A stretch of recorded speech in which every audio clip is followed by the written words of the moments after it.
ಜಯವಾಗಲಿ. ಬೀದಿ ವ್ಯಾಪಾರಿಗಳು ಕ್ರಿಮಿನಲ್ಗಳಲ್ಲ, ಬೀದಿ ವ್ಯಾಪಾರಿಗಳು ಕ್ರಿಮಿನಲ್ಗಳಲ್ಲ. ಬಾಬಾ ಸಾಹೇಬ್ ಅಂಬೇಡ್ಕರ್ ಅವ್ರು ಮಾತು ಹೇಳ್ತಾರೆ, ಸಂಘಟನೆ ಸಂಘರ್ಷ ಹೋರಾಟ. ಇವತ್ತು ನೀವು ಎಲ್ಲರೂ ಬಂದಿದ್ದೀರಾ. ನೀವು ಯಾವ್ದಾದ್ರು ಒಂದು ರಾಜಕಾರಣಿ ಹೋರಾಟಕ್ಕೆ ಹೋಗಿ ಜನ ಸೇರಿರ್ತಾರೆ ಅಲ್ಲಿ, ಆದ್ರೆ ಹೆಂಗ್ ಸೇರ್ತಾರೆ? ಬಿರಿಯಾನಿ ಮತ್ತೆ ಪ್ಯಾಕೆಟ್. ಇವತ್ತು ನೀವು ಒಬ್ಬೊಬ್ರು ಬಂದಿದ್ದೀರಲ್ಲ, ಯೋಚನೆ ಮಾಡಿ. ಒಂದಿನ ನೀವು ಕೆಲಸ ಮಾಡಿದ್ರೆ ಎಷ್ಟು 20,000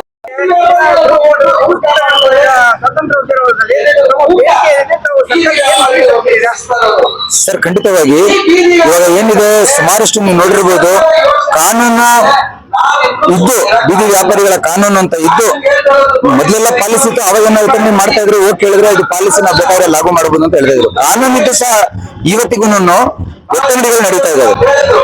ಏನು ಯಾವುದೇ ರೀತಿ ನೀವು ನೋಡಿರಬಹುದು, ಸ್ಮಾರ್ಟ್ ಸಿಟಿ, ಇವಾಗ ಮೆಟ್ರೋ ಸಿಟಿ, ಈ ರೀತಿ ಗ್ರೇಟರ್ ಬೆಂಗಳೂರು, ಇವಾಗ ಬ್ರ್ಯಾಂಡ್ ಬೆಂಗಳೂರು, ಈ ಏನು ಒಂದು ಹೊಸ ತಗೊಂಡ್ ಬರ್ತಾರೆ, ಅದೆಲ್ಲ ಅದ್ರ ಮುಖೇನ ಏನ್ ಯೋಚನೆ ಮಾಡ್ತಾರೆ ಅಂದ್ರೆ, ಈ ರೀತಿ ಒಂದು ನಾವು ಮಾಡ್ಲಿಕ್ಕೆ ಹೊರಟಿದ್ದೀವಿ, ಇದರಲ್ಲಿ ಇವರಿದ್ರೆ ಒಂದು ಕೀಳರಿಮೆ ತರ ಇವರಿಗೆ ಇದು ವ್ಯಾಪಾರಿಗಳು ಅಂದ್ರೆ ಅಷ್ಟು ಕಟ್ಟಿ ಕಳೆದಾಗಿ ನೋಡ್ತಾ ಇದ್ದಾರೆ. ಈ ರೀತಿ ಮಾಡಬಾರ್ದು. ಬೀದಿ ವ್ಯಾಪಾರಿಗಳಿಗೆ ಕಾನೂನು ಇದೆ, ಸರ್ಕಾರ ಅಂತೂ ನಮ್ಗೆ ಕೆಲಸ ಕೊಡ್ಲಿಲ್ಲ. ನಾವೇ ನಮ್ಮ ಇದನ್ನ ಆರಿಸ್ಕೊಂಡಿದ್ದೀವಿ.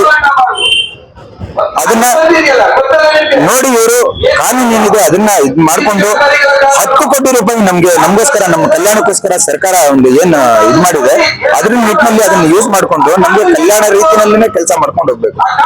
ನಾವು ಅದನ್ನ ಬಯಸ್ತಾ ಇದೀವಿ. ಇವಾಗ ನೋಡಿ, ಒತ್ತಂಗಡಿ ಆಗ್ತಾ ಇರೋದನ್ನ ನಿಲ್ಲಿಸಬೇಕು. ಮುಂದಿನ ದಿನಗಳಲ್ಲಿ ನಮ್ಗೆ ಒಂದು ಗೋದಾಮು ವ್ಯವಸ್ಥೆ ಆಗ್ಲಿ, ಬೀದಿ ವ್ಯಾಪಾರಿಗಳಿಗೆ ಏನು ತಳ್ಳುಗಾಡಿ ಇರ್ಬೋದು, ಈ ರೀತಿಯಾದಂತಹ ತಳ್ಳುಗಾಡಿ ವ್ಯಾಪಾರ ಮಾಡೋರಿಗೆ, ಸ್ಥಿರ ವ್ಯಾಪಾರ ಇರೋರು ಅಲ್ಲೇ ವ್ಯಾಪಾರ ಮಾಡ್ಲಿಕ್ಕೆ ಅನುಕೂಲ ಮಾಡ್ಕೊಡ್ಬೇಕು. ಇದರಲ್ಲಿ ಏನಿದೆ ಕಾನೂನಲ್ಲಿ ಸುಮಾರಷ್ಟು ಅದು ಹಳೆಯದಾದಂತಹ ಮಾರುಕಟ್ಟೆಗಳು ಅಂದ್ರೆ 25 ವರ್ಷಕ್ಕಿಂತ ಮೇಲಾಗಿರುವಂತ ಏನು ವ್ಯಾಪಾರದ ಜಾಗಗಳಿದ್ದಾವೆ, ಅವ್ರು ವ್ಯಾಪಾರ ಮಾಡ್ತಾ ಇದ್ದಾರೆ. ಅದನ್ನ ನ್ಯಾಚುರಲ್ ಮಾರ್ಕೆಟ್ ಅಂತ ಹೇಳ್ಬಿಟ್ಟು, ಪಾರಂಪರಿಕ ಮಾರುಕಟ್ಟೆ ಅಂತ ಹೇಳ್ಬಿಟ್ಟು ಘೋಷಣೆ ಮಾಡಬೇಕು ಅಂತ ಇದೆ.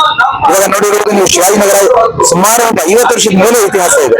ವಿಜಯನಗರ ಅಲ್ಲಿನೂ ಸಹ 30, 40, 50 ವರ್ಷ ಇತಿಹಾಸ ಇದೆ. ಈ ರೀತಿಯಾದಂತಹ ಸುಮಾರಷ್ಟು ಮಾರ್ಕೆಟ್ಗಳಿದೆ. ಅದನ್ನ ಪಾರಂಪರಿಕ ಮಾರುಕಟ್ಟೆ, ನ್ಯಾಚುರಲ್ ಮಾರ್ಕೆಟ್ ಅಂತ ಘೋಷಣೆ ಮಾಡಬೇಕು. ಮತ್ತೆ ಬೀದಿ ದೀಪಗಳನ್ನ ಅಳವಡಿಸಿಕೊಡ್ಬೇಕು. ಎಲ್ಲೆಲ್ಲಿ ಬೀದಿ ದೀಪಗಳು ಇಲ್ವೋ ಅಲ್ಲಿ ಅಳವಡಿಸ್ಕೊಡ್ಬೇಕು. ಎಲ್ಲಿ ಇದಾವೆ ಅಲ್ಲಿ ಬೀದಿ ದೀಪ ಇರುವ ತರ ನೋಡ್ಕೋಬೇಕು. ಆದಷ್ಟು ನಾವು ನೋಡಿರೋ ತರ ಬೀದಿ ಈಗ ಸ್ಮಾರ್ಟ್ ಸಿಟಿ ಇದರಲ್ಲಿ ಹಳೆ ಕಂಬಗಳನ್ನ ತೆಗೆದು ಹೊಸ ಕಂಬಗಳು ಹಾಕಿದ್ದಾರೆ.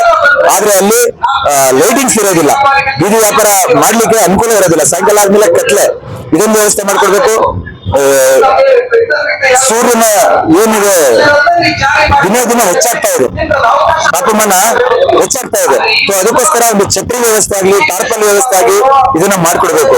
ಮಹಿಳಾ ವ್ಯಾಪಾರಿಗಳಿರುವಂತ ಜಾಗದಲ್ಲಿ ಸುಮಾರಷ್ಟು ನಾವು ನೋಡಿರೋ ತರ ಶೌಚಾಲಯಗಳಿಲ್ಲ, ಶೌಚಾಲಯ ವ್ಯವಸ್ಥೆ ಮಾಡ್ಕೊಡ್ಬೇಕು. ಚಿಕ್ಕ ಪುಟ್ಟ ವ್ಯಾಪಾರ ಮಾಡ್ತಾರೆ, ಅದನ್ನ ಮಡಿಗೆ ಅವ್ರ ಮನೆ ಕಡೆ ಹೋಗ್ಬೇಕು ಅಂತ ಹೇಳಿದ್ರೆ ತಗೊಂಡು ಹೊರಡ್ಬೇಕು. ಗೋದಾಮು ವ್ಯವಸ್ಥೆ ಇಲ್ಲ, ಗೋದಾಮು ವ್ಯವಸ್ಥೆ ಮಾಡ್ಕೊಡ್ಬೇಕು. ಮತ್ತೆ ಟೌನ್ ವೆಂಡಿಂಗ್ ಕಮಿಟಿಗೆ ಆಫೀಸ್ಗಳ ವ್ಯವಸ್ಥೆನ ಮಾಡ್ಕೊಡ್ಬೇಕು.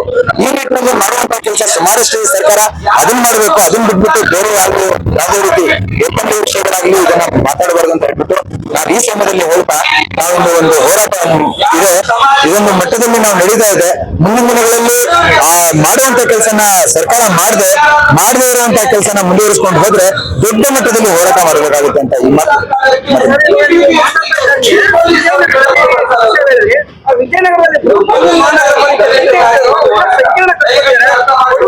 ಸರ್, ಸಂಕೀರ್ಣ ಕಟ್ಕೊಟ್ಟಿದ್ದಾರೆ. ಅದರಲ್ಲಿ ಆದಷ್ಟು ನೋಡಿ ಹೊರಗಡೆ ಎಷ್ಟು ವ್ಯಾಪಾರಿಗಳಿದ್ದಾರೆ ಅವ್ರಿಗೆಲ್ಲರಿಗೂ ವ್ಯವಸ್ಥೆ ಒಳಗಡೆ ಮಾಡ್ಕೊಟ್ಟಿಲ್ಲ. ಎಲ್ಲೋ ಅವ್ರು ಏನ್ ಮಾಡಿದ್ದಾರೆ, ಬೇರೆ ನಿಮ್ಗೆ ಅರ್ಥ ಆಗ್ತಿರ್ಬೋದು, ಬೇರೆ ಅಲ್ಲಿ ಇಲ್ಲದೇ ಇರುವಂತ ಬೀದಿ ವ್ಯಾಪಾರಿಗಳೇ ಅಲ್ಲ ಅಂತವ್ರಿಗೆಲ್ಲ ಒಳಗಡೆ ಅಂಗಡಿಗಳನ್ನ ವ್ಯವಸ್ಥೆ ಮಾಡ್ಕೊಟ್ರು. ಮತ್ತೆ ಹೊರಗಡೆ ಇರುವಂತ ಎಲ್ಲರಿಗೂ ಸಹ ಅದು ಸಿಗ್ಲಿಲ್ಲ. ಅರ್ಧ ಹೋಗಿ ಅರ್ಧ ಬರ್ಬೇಕು. ಅಲ್ಲಿ ಏಕತೆ ಏನಿದೆ ಬೀದಿ ವ್ಯಾಪಾರಿಗಳಲ್ಲಿ ಅವ್ರು ಹೊರಗಡೆ ಹೋಗಿಲ್ಲ.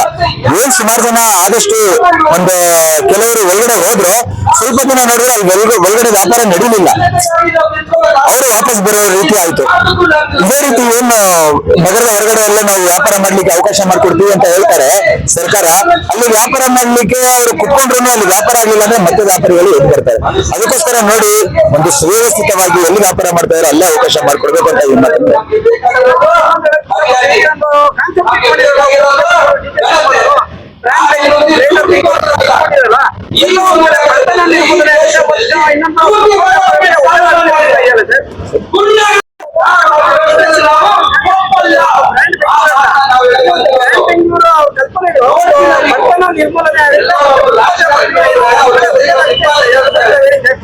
ಸರ್ ಆ ರೀತಿ ಅವರು ಹೇಳ್ತಾ ಇರ್ಬೋದು, ಆದ್ರೆ ಆಗುತ್ತೆ ಅಂತ ಹೇಳ್ಬಿಟ್ಟು ನಾವು ನೀವು ಸ್ವಲ್ಪ ಯೋಚನೆ ಮಾಡೋ ಅವಶ್ಯಕತೆ ಇದೆ. ಯಾಕೆ ಅಂತ ಹೇಳಿದ್ರೆ ಇವಾಗ ವಯಸ್ಸಾದವರು ವ್ಯಾಪಾರಿಗಳಿದ್ದಾರೆ, ಮತ್ತೆ ಹ್ಯಾಂಡಿಕ್ಯಾಪ್ ವ್ಯಾಪಾರಿಗಳಿದ್ದಾರೆ, ಮತ್ತೆ ಗಾಡಿ ಓಡಿಸಕ್ಕೆ ಬಾರದೇ ಇರುವಂತವ್ರು ವ್ಯಾಪಾರಿಗಳಿದ್ದಾರೆ. ಅವ್ರಿಗೆ ಈ ವೆಂಡಿಂಗ್ ವಾಹನ ಕೊಟ್ಟಾಗ ಅವ್ರನ್ನ ಓಡಿಸ್ತಾರ, ಅದನ್ನ ತಗೊಂಡು ಗಲ್ಲಿ ಒಳಗಡೆ ಹೋದ್ರೆ ವ್ಯಾಪಾರ ನಡೆಯುತ್ತಾ? ಮತ್ತೆ ಇನ್ನೊಂದೇನಂತ ಹೇಳಿದ್ರೆ ಇವಾಗ ಬಾಡಿಗೆ ಮನೆಗಳು ಚಿಕ್ಕ ಸಂದರ್ಭಗಳಲ್ಲಿ ಫಸ್ಟ್ ಫ್ಲೋರ್ ಸೆಕೆಂಡ್ ಫ್ಲೋರ್ ಈ ರೀತಿ ಎಲ್ಲ ಸಿಕ್ಕಿದ ಕಡೆ ಬಾಡಿಗೆ ತಗೊಂಡು ಬೀದಿ ವ್ಯಾಪಾರಿಗಳು ಜೀವನ ನಡೆಸ್ಕೊಂಡು ಹೋಗ್ತಾ ಇದ್ದಾರೆ. ಆ ಈವೆಂಡಿಂಗ್ ವೆಹಿಕಲ್ ನ ಪಾರ್ಕಿಂಗ್ ಮಾಡಕ್ಕೆ ಆಗುತ್ತಾ? ಈ ರೀತಿಯಾದಂತಹ ಸಮಸ್ಯೆಗಳು ಇದಾವೆ. ಇವಾಗ ನೋಡಿ ನಮ್ಗೆ ಗೊತ್ತಿರೋ ತರ ಇವಾಗ ಕಾಲ ಬದಲಾಗಿದೆ, ಆನ್ಲೈನ್ ಅಲ್ಲಿ ಕೂಡ ಪರ್ಚೇಸ್ ಮಾಡ್ತಾ ಇದ್ದಾರೆ, ಮಾಲ್ಗಳಿಗೆ ಹೋಗ್ತಾ ಇದ್ದಾರೆ. ಅಂತದ್ರಲ್ಲಿ ನಾವು ಗಾಡಿ ತಗೊಂಡು ಮನೆ ಹತ್ರ ಹೋದಾಗ ಅವ್ರು ತಗೊಳ್ತಾರ ಅನ್ನೋ ರೀತಿ ಒಂದು ಭಯ ಬೀದಿ ವ್ಯಾಪಾರಿಗಳಿಗೂ ಇದೆ. ಇಲ್ಲ ಒಂದು ಬಜಾರ್ ಅಂತ ಹೇಳಿದ್ರೆ ಕಾಲ್ನಡಿಗೆಯಲ್ಲಿ ನಡೆಯುವಂತ ಮಧ್ಯಮ ವರ್ಗದ ಜನ ಏನಿದ್ದಾರೆ, ನಮ್ಗೆ ಕಡಿಮೆ ಬೆಲೆಯಲ್ಲಿ ವಸ್ತು ಸಿಗ್ತಾ ಇದೆಯಲ್ಲ ಅಂತ ಹೇಳಿ ಹೋಗೋ ದಾರಿ ಮೇಲೆ ಸಿಗ್ತಾ ಇದೆ, ಅವ್ರದ್ದು ಸಮಯನ ಉಳಿತಾಯ ಆಗುತ್ತೆ ಅನ್ನೋದು ತಗೊಂಡ್ ಹೋಗ್ತಾ ಇದ್ದಾರೆ. ನಮ್ದು ಅವ್ರದ್ದು ಹೊಂದಾಣಿಕೆ ಮೇಲೆ ನಮ್ದು ಜೀವನ ನಡೀತಾ ಇದೆ.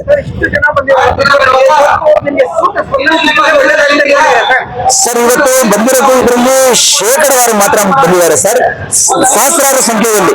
ಖಂಡಿತವಾಗಿ ಇವುಗಳನ್ನೇ ನಮ್ಮ ಕಷ್ಟನ ಸರ್ಕಾರ ಅರ್ಥ ಮಾಡ್ಕೊಂಡು ಮುಂದಿನ ದಿನಗಳಲ್ಲಿ ನಮ್ಗೆ ಒಂದು ವ್ಯವಸ್ಥೆ ಕಲ್ಪಿಸ್ಕೊಡ್ತೇವೆ ಅಂತ ನಾವು ಯೋಚನೆ ಮಾಡಿದೀವಿ. ಆ ರೀತಿ ಆಗದೆ ಇರುವಾಗ ಸಹಸ್ರಾರು ಮಠದಲ್ಲಿ ನಾವು ಈ ಫೀಲ್ಡ್ ತುಂಬಿ ರೋಡ್ ನಲ್ಲಿ ಸಹ ಇಳಿಯುವಂತಹ ಸಮಸ್ಯೆ ಆ ಕಾಲ ಬಾರದೇ ರೀತಿ ಸರ್ಕಾರ ನೋಡ್ತದೆ ಅಂತ ಹೇಳ್ತಾ ನನ್ನ ಮಾತು ಮುಗಿಸ್ತೇನೆ ಸರ್. ಸೈಯದ್ ಜಮೀರ್, ಕರ್ನಾಟಕ ಪ್ರಗತಿಪರ ಬೀದಿ ವ್ಯಾಪಾರಿಗಳ ಸಂಘ ಜನರಲ್ ಸೆಕ್ರೆಟರಿ.